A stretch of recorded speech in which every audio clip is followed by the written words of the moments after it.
আসসালামু আলাইকুম বন্ধুরা। আজকের এই গল্পের শুরুতেই আমরা একজন সায়েন্টিস্টকে দেখতে পাই।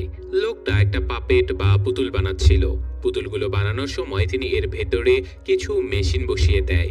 এগুলো এমন এক ধরনের মেশিন ছিল যা সাধারণত রোবট বানানোর কাজে ব্যবহার করা হয়। তো পুতুলটাকে সম্পূর্ণভাবে বানানোর পরে তিনি সেটাকে একটা মেশিনের সঙ্গে ঝুলিয়ে দেয়, আর তারপর সেই মেশিনের সঙ্গে আরো বেশ কয়েকটা গ্যাজেট যুক্ত করে দেয়। ওই গ্যাজেটের কিছু অদ্ভুত সিম্বল থেকে এনার্জি বের হতে পুতুলটা হঠাৎ করে জীবিত হয়ে নিচে পড়ে যায়। এবার পুতুলটা নিজেকে হাঁটাচলা করতে দেখে নিজেই অবাক হয়ে যায়। ঠিক সেখানে সে ওই মৃত সায়েন্টিস্টকেও দেখতে পায় যে লোকটা তাকে তৈরি করেছিলেন। চারপাশে তাকিয়ে সে দেখে সেখানে সে ছাড়া আর কেউ নেই।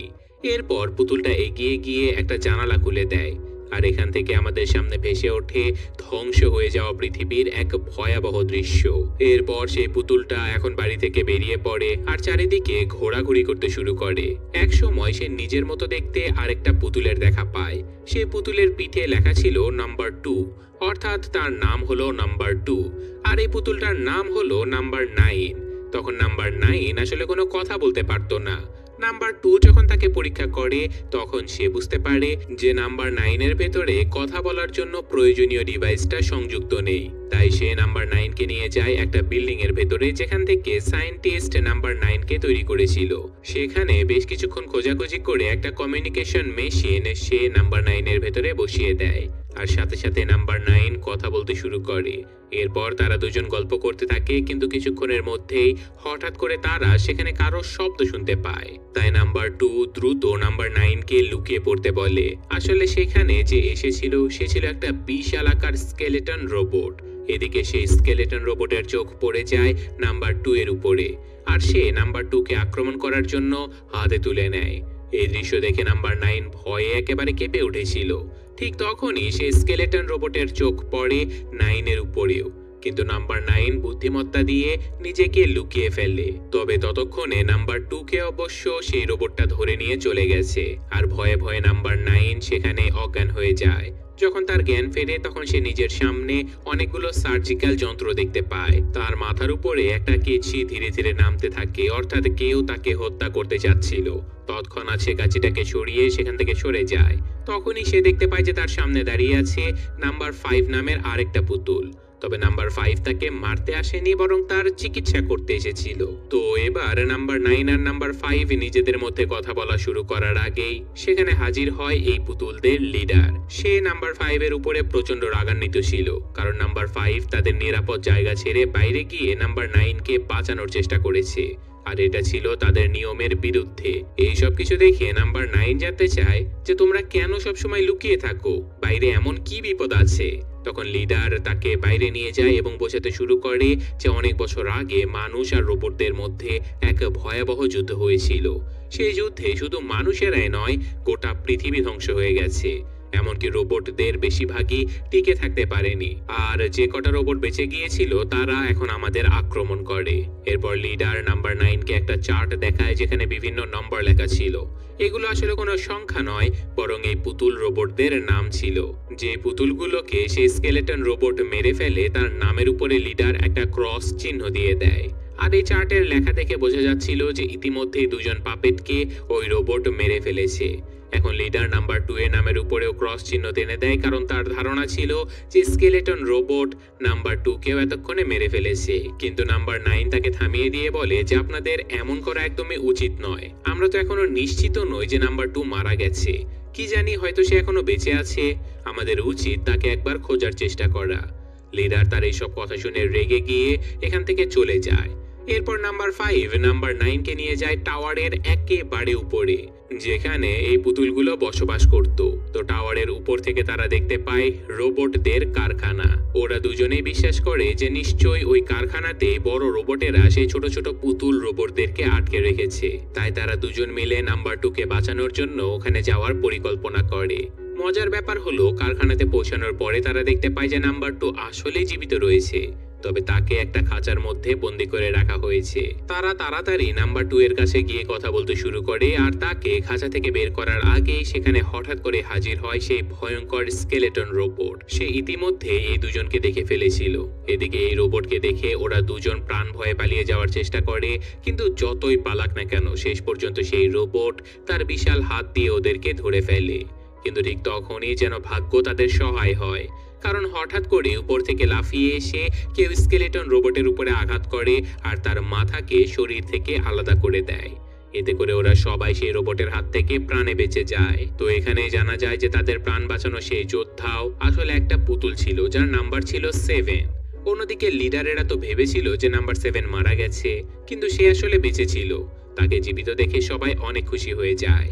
ঠিক তখনই কাছে নাম্বার 9 একটা গ্যাজেট দেখতে পায়। সে না বুঝে সেই গ্যাজেটটা তুলে নিয়ে সামনের একটা প্লাগে লাগিয়ে দেয়। নাম্বার 2 সেটা দেখে তাকে থামানোর চেষ্টা করলেও ততক্ষণে অনেক দেরি হয়ে গেছে, কারণ অজান্তে নাম্বার 9 একটা বড় রোবটকে অ্যাক্টিভেট করে ফেলেছে। তারা সবেমাত্র একটা বিপদ থেকে রক্ষা পেয়েছিল আর তখনই আবারও ডেকে আনা হলো আরেকটা ভয়াবহ বিপদ। এদিকে মেশিনটা চালু হতে সেটা নাম্বার 2 এর আত্মাকে নিজের ভেতরে শোষণ করতে শুরু করে। তার আত্মা সম্পূর্ণভাবে শোষণ করার পরে সেই রোবট পুরোপুরি সক্রিয় হয়ে যায়। এই দৃশ্য দেখে নাম্বার 9 প্রচন্ড কষ্ট পায়, কারণ তার কারণে তার সঙ্গী আজকে প্রাণ হারালো। এখন রোবটটা সরাসরি পুতুলগুলোর উপরে আক্রমণ চালাতে এগিয়ে আসে। তাই এই তিনজন প্রাণ বাঁচাতে সেখান থেকে দৌড়াতে শুরু করে, কিন্তু দৌড়াতে দৌড়াতে নাম্বার 7 হঠাৎ পা পিছলে মাটিতে পড়ে যায়। ফলে রোবটদের নজর তার দিকে চলে যায় আর জীবন বাঁচানোর জন্য নাম্বার 9 এবং নাম্বার 5 ইচ্ছাকৃতভাবে একটু হইচই করে, যাতে করে রোবটের মনোযোগ তাদের দিকে চলে যায়। আর হয়ও ঠিক এমনটাই, রোবটের মনোযোগ তাদের দিকে চলে যায় আর এতে করে নাম্বার 7 সেখান থেকে পালানোর একটা সুযোগ পায়। এরপর তারা তিনজন মিলে রোবটকে ফাঁকি দিয়ে ওর হাত থেকে বাঁচতে সক্ষম হয় এবং বাইরের দুনিয়াতে এসে লুকিয়ে পড়ে। কিন্তু এবার নাম্বার 5 প্রচন্ড রেগে যায় নাম্বার 9 এর উপরে, কারণ তার কারণেই সেই রোবটটা অ্যাক্টিভেট হয়েছিল আর তাদের একজন সঙ্গী প্রাণও হারিয়েছে। তখন নাম্বার 7 সবাইকে বুঝিয়ে বলে যে এখন নিজেদের মধ্যে লড়াই করার একদম সময় নয়, অকারণে তর্ক করো না, বরং এখান থেকে বের হয়ে চলো। এদিকে আমরা দেখতে পাই সেই রোবট নিজেই নিজের মতো একটা উড়ন্ত রোবট বানিয়ে ফেলেছে।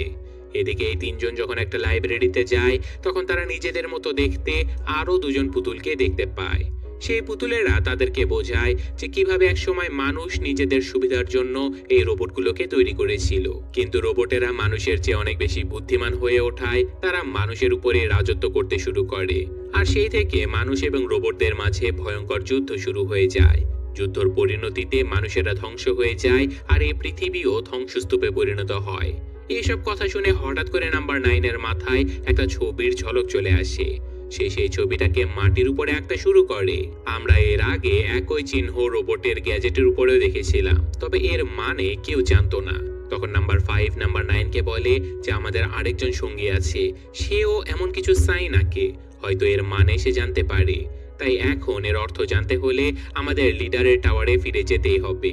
কিন্তু সমস্যা হলো লিডার তাদেরকে সহজে গ্রহণ করবে না, কারণ তারা লিডারের নিয়ম ভেঙে টাওয়ার ছেড়ে বাইরে বেরিয়ে এসেছে। তাই তারা চুপিসারে লিডারের টাওয়ারে ঢুকে সেই অদ্ভুত চিহ্নগুলোর অর্থ খুঁজতে থাকে। ঠিক তখনই লিডারের দেহরক্ষীরা তাদেরকে ধরে ফেলে আর লিডারের সামনে নিয়ে চলে আসে।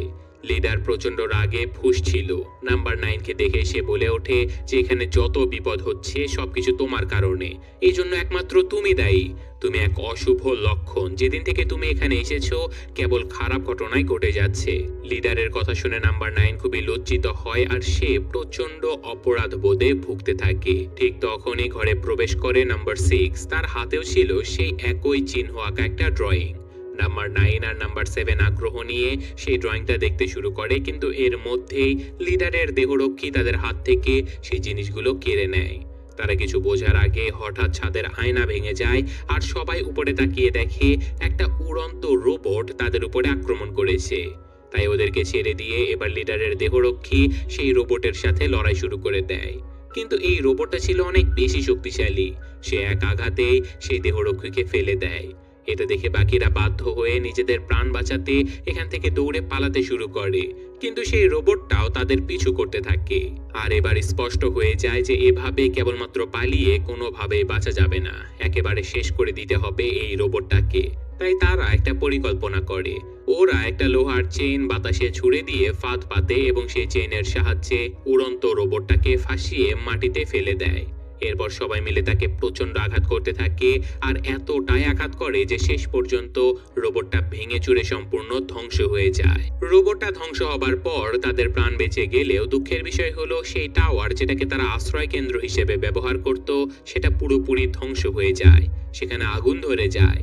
আর তাই সবাই ভীষণ চিন্তিত হয়ে পড়ে, কারণ থাকার জন্য তাদের একমাত্র নিরাপদ জায়গাটিও এখন নষ্ট হয়ে গেছে। এই কারণে কিছু একটা ভেবে তারা সবাই মিলে চলে যায় সেই টুইন পুতুলদের লাইব্রেরিতে। সেখানে কিছুদিন আগে নাম্বার 9 ধ্বংস হয়ে যাওয়া এই পৃথিবীর অতীতের গল্প শুনেছিল। এখানে নাম্বার 9, নাম্বার 6 আর নাম্বার 7 একসঙ্গে বসে রোবটের গ্যাজেটের উপরে থাকা সেই অদ্ভুত চিহ্নটা নিয়ে আলোচনা করছিল। ঠিক তখনই আবারও লিডার সেখানে এসে প্রচন্ড রাগ দেখাতে শুরু করে। সে বলে, যদি তোমরা বাঁচতে চাও তাহলে দয়া করে এইসব বোকামি বাদ দিয়ে আমাদের সঙ্গে লুকিয়ে থাকো, গোপনে থাকলেই জীবন বাঁচবে। নাম্বার 2ও একসময় তোমাদের মতোই ছিল, সেও বাইরে নতুন নতুন জিনিস খুঁজতে চাইতো, কিন্তু কি পরিণতি হলো সেটা তো তোমরা দেখেছো, সে মারা গেল। লিডারের এইসব কথা শুনে নাম্বার 9 সন্দেহে পড়ে যায়। সে প্রশ্ন করে যে তাহলে কি নাম্বার 2কে ইচ্ছে করেই বাইরে পাঠিয়েছিলেন? লিডারের আসল সত্যি তখন প্রায় ফাঁস হয়ে যায়, আর সে কিছুটা অস্বস্তিতে পড়ে। নিজের সাফাই গাইতে গিয়ে সে বলে যে হ্যাঁ, আমি তাকে বাইরে পাঠিয়েছিলাম, কিন্তু এটা করা দরকার ছিল যাতে করে সবাই নাম্বার 2 এর মৃত্যুর মাধ্যমে শিক্ষা নেয় এবং টাওয়ারের ভেতরে তাদের নিজের জীবন বাঁচাতে পারে। লিডারের মুখ থেকে নিজের সাথীর মৃত্যুর দায় স্বীকারের কথা শুনে নাম্বার 7 ক্ষিপ্ত হয়ে ওঠে। সে একটা ছুরি হাতে নিয়ে লিডারকে মারতে যাচ্ছিল, কিন্তু নাম্বার 9 তাকে থামিয়ে দেয়। সে বলে যে হুঁশ জ্ঞান হারিও না, ভেবেচিন্তে কাজ করো। যদি আমরা একে অপরকে মারতে শুরু করি তাহলে জীবিত কেউ বাঁচবে না। তো এরপর সিন কাট হলে আমরা সেই রোবটকে দেখতে পাই যে কিনা সেই উড়ন্ত রোবট বানিয়ে পুতুলগুলোকে মারতে পাঠিয়েছিল, আর ইতিমধ্যে সেই পুতুল তার উড়ন্ত রোবটকে মেরে ফেলেছে। কিন্তু এখানে হেরে গিয়ে নিশ্চুপ বসে থাকা রোবট সে ছিল না। তাই প্রতিশোধ নিতে সে নাম্বার 2 এর পুতুলের মৃতদেহকে তুলে নেয় আর সেটাকে একটা মেশিনে পরিণত করে বাকি পুতুলদের কাছে পাঠিয়ে দেয়। প্রথমে গিয়ে নাম্বার 2 লিডারের বডিগার্ডকে হিপনোটাইজ করে ফেলে আর লিডারকে বন্দি করে ফেলে। এরপর সে নাম্বার 5 আর নাম্বার 9 এর দিকে যায়, কিন্তু নাম্বার 9 তার চাল চলনটা বুঝতে পেরে গিয়েছিল। তাই সে না নিজে তার দিকে তাকায়, না তার সঙ্গীকে তার দিকে তাকাতে দেয়। এর ফলে তারা হিপনোটাইজ হওয়া থেকে বেঁচে যায়। তারপর তারা লিডারকে উদ্ধার করার চেষ্টা করে। তো নাম্বার 7 কোনো রকমে সেই মেশিনটার কাছে গিয়ে লিডারকে ছাড়িয়ে আনতে সক্ষম হয়, কিন্তু দুর্ভাগ্যক্রমে এবার মেশিনটা তাকে ধরে ফেলে আর তাকে টেনে নিয়ে চলে যায়। ও পাশে লিডার ততক্ষণে জ্ঞান ফিরে পেয়েছে। ভয়ে কাঁপতে কাঁপতে সে বলে, চলো, যদি বেঁচে থাকতে চাই তাহলে আমাদের এখান থেকে পালিয়ে যেতে হবে। কিন্তু নাম্বার 9 তাকে থামিয়ে দিয়ে বলে যে এত ভীরুতা আর স্বার্থপরতা একদমই ঠিক নয়। যে তোমাকে বাঁচালো তার জীবন না বাঁচিয়ে তুমি এখান থেকে পালাতে চাও। এবার লিডারও বুঝতে পারে যে তার সঙ্গীর জীবন আসলে বাঁচানো উচিত, আর এইভাবে ভয়ে ভয়ে জীবন কাটানোর কোনো মানেই হয় না।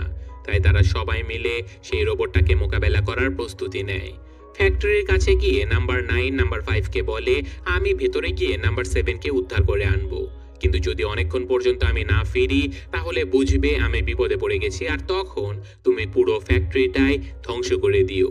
নাম্বার 9 ভেতরে ঢুকতে নাম্বার 5 ফ্যাক্টরিটা উড়িয়ে দেবার প্রস্তুতি নিতে শুরু করে। এদিকে ভেতরে ঢুকে নাম্বার 9 দেখতে পায় যে ওই রোবটটা ওদের লিডারের বডিগার্ডের আত্মা শোষণ করে নিচ্ছে, আর এরপরে নাম্বার 7 এর পালা আসছে।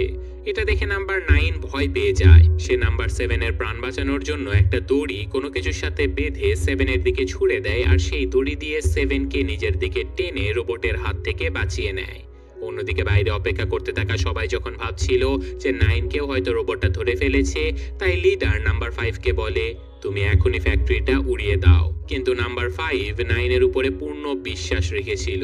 সে বিশ্বাস করত যে নাম্বার 7কে সে ঠিকই বাঁচিয়ে আনবে। ঠিক সেই সময় ওখানে একটা উড়ন্ত রোবট এসে যায়, যার চোখে ইতিমধ্যে ওরা ধরা পড়েছিল। তবে ওই রোবটটা এইসব খবর তার বসকে জানিয়ে দেবার আগে সবাই মিলে একটা দড়ির সাহায্যে ওটাকে আটকানোর চেষ্টা করে। অন্যদিকে লিডারও বোমা ব্লাস্ট করার চেষ্টা চালিয়ে যায়, যাতে করে এই উড়ন্ত রোবটের সাথে ভেতরের রোবটটাও ফ্যাক্টরি সহ একসাথে ধ্বংস হয়ে যায়। কিন্তু নাম্বার 5 তাকে থামায়, কারণ সে চাচ্ছিল না যে তার বাকি সাথীরা বাইরে না বের হতেই এই ফ্যাক্টরিটা উড়ে যাক। এই কারণে লিডার আর নাম্বার 5 এর মধ্যে এই ব্যাপারটা নিয়ে কথার লড়াই চলছিল। ঠিক তখনই তারা দেখে যে নাম্বার 9 নাম্বার 7 কে বাঁচিয়ে নিয়ে বাইরে চলে এসেছে।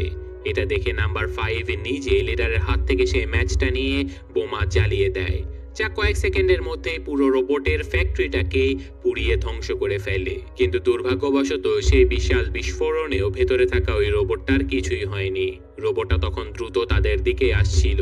আসলে তার ভেতরে কোনো একটা ত্রুটি দেখা দিয়েছিল, আর সে নিজেকে ঠিক করার জন্য একটা পুতুলের আত্মা খুঁজে বেড়াচ্ছিল। সেই আত্মা পাওয়ার জন্যই সে দ্রুত ওদের দিকে এগিয়ে আসতে থাকে। তখন সে সবার সামনে নাম্বার 5 কে তুলে নেয় আর তার আত্মা শোষণ করতে শুরু করে। এটা দেখে সবাই ভয় পেয়ে যায়, তাই তারা দৌড়ে গিয়ে একটা ভাঙা ব্রিজের উপরে উঠে পড়ে, আর তাদের পেছন পেছন সেই রোবটটাও চলে আসে। কিন্তু সেই রোবটটা ভাঙা ব্রিজে আটকে যায়। তো পুতুলেরা তো সবাই সামনে এগিয়ে যেতে পারে, কিন্তু দুর্ভাগ্যক্রমে রোবটের হাতে নাম্বার 6 ধরা পড়ে যায়, আর নাম্বার 6 এর আত্মা এবারও রোবটটা শোষণ করে নেয়। অন্যদিকে দৌড়াতে দৌড়াতে নাম্বার 9 চলে আসে সেই ফ্যাক্টরির ভেতরে যেখানে সায়েন্টিস্ট তাকে বানিয়েছিল।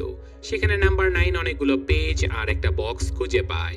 বক্সটা খোলার পরে ভেতর থেকে সায়েন্টিস্টের একটা হলোগ্রাম বেরিয়ে আসে। সেই হলোগ্রামে সায়েন্টিস্ট সেই একই প্রতীকযুক্ত গ্যাজেটসের কথা বলছিল। গ্যাজেটের নাম ছিল সোল গ্যাজেট, যা সায়েন্টিস্ট ভালো উদ্দেশ্যে তৈরি করেছিল। তবে তিনি জানতো যে কেউ না কেউ এই গ্যাজেটকে খারাপ কাজে ব্যবহার করতে পারে। তাই সায়েন্টিস্ট নিজের আত্মাকে এই সোল গ্যাজেটের মাধ্যমে ছোট ছোট অংশে ভাগ করে এই ছোট ছোট পুতুলগুলোর মধ্যে রেখে দিয়েছিল।